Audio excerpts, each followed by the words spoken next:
माळशिरस तालुक्यातील मार्कडवाडी गावामध्ये आज बॅलेट पेपर पद्धतीने मतदान प्रक्रिया जी आहे ती पार पडते आणि जे ईव्हीएम मशीनद्वारे जे मतदान झालेले आहे त्याला कुठेतरी गावकऱ्यांनी विरोध केलेला आहे आणि या संदर्भात आपल्यासोबत बोलण्यासाठी विद्यमान आमदार उत्तमराव जानकर साहेब आहेत।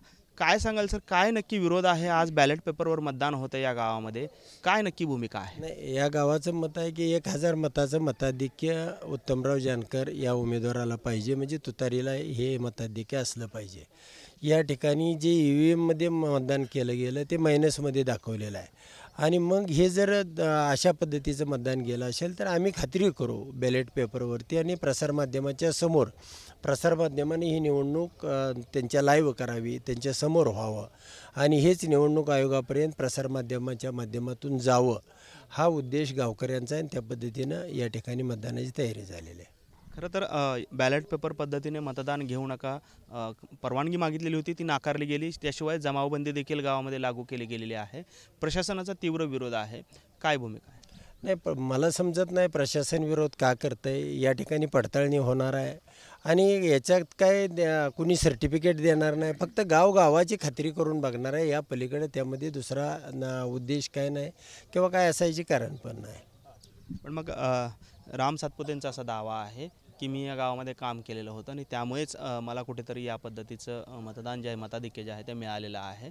विरोधकांनी त्याच्यावर आक्षेप का घ्यावा? कालपासून प्रसारमाध्यमं तुम्ही या गावामध्ये फिरताय, विकास कामं त्यांनी काय केली, 21 कोटीचा निधी कुठं आहे, इथले येड्याबाबळी चिलारी रस्ते खड्डं, एखाद्या वेळेला त्याने टेंडर केलं असेल 21 कोटीचं आणि त्यापैकी 21 कोटी बाहेरच्या बाहेर तिकडंच बिलं काढली असतील। या पलीकडे इथं काय 5-25 लाख रुपये खर्च केलेले दिसत नाहीत आणि तुम्हाला प्रसारमाध्यमाला कुठं दिसत असेल तर मला दाखवा, मला ते बघायचं आहे।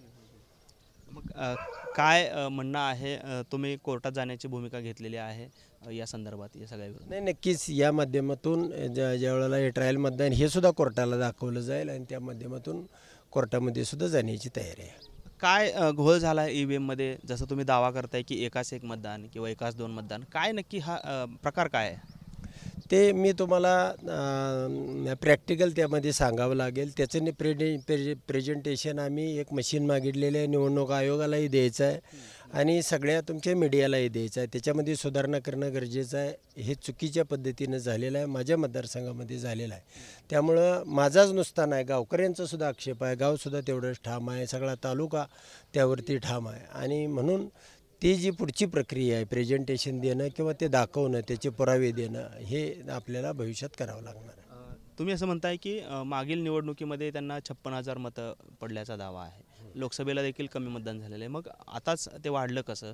मोठ्या प्रमाणात मतदान झाल्याचं पाहायला मिळतंय, काय नक्की? नाही, मतदानामध्ये इथं काय मोठ्या प्रमाणावरती झालं नाही किंवा ह्याच्यामध्ये वाढ झाली नाही। त्यांना तेवढीच मतं आहेत, 64,000 होती, त्यातली 10,000 मतं त्यांची कमी झाली, कारण ते 5 महिने इथं या तालुक्यामध्ये संपर्क ठेवून नव्हते, मोबाईल बंद होता आणि त्यामुळे त्यांची जी लोकसभेला मतदान 64,000 झालं होतं ते 54,000वरती आलं माळशिरस विधानसभेचं आणि त्यामुळं त्यांना ती तेवढी मतं आहेत आणि 1,74,000 इतकी मला मतं आहेत।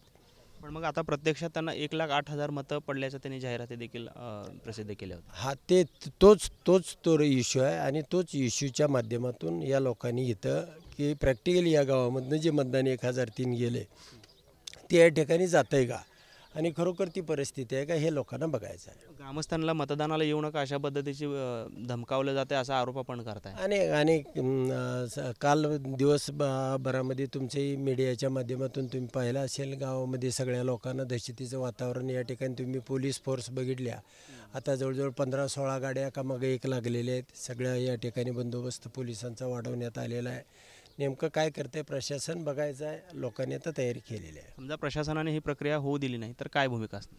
नाही, नक्कीच त्यानंतरची भूमिका गावकरी आणि आम्ही बसून त्या ठिकाणी ठरवू।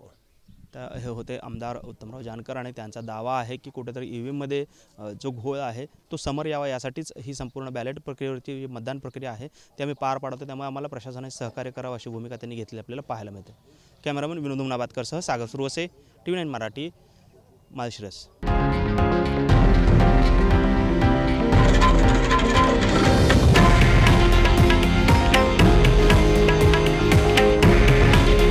हे आहे देशातील नंबर 1 न्यूज नेटवर्क आणि आपण पाहत आहात TV9 मराठी, काळजी तुमची, हित महाराष्ट्राचं.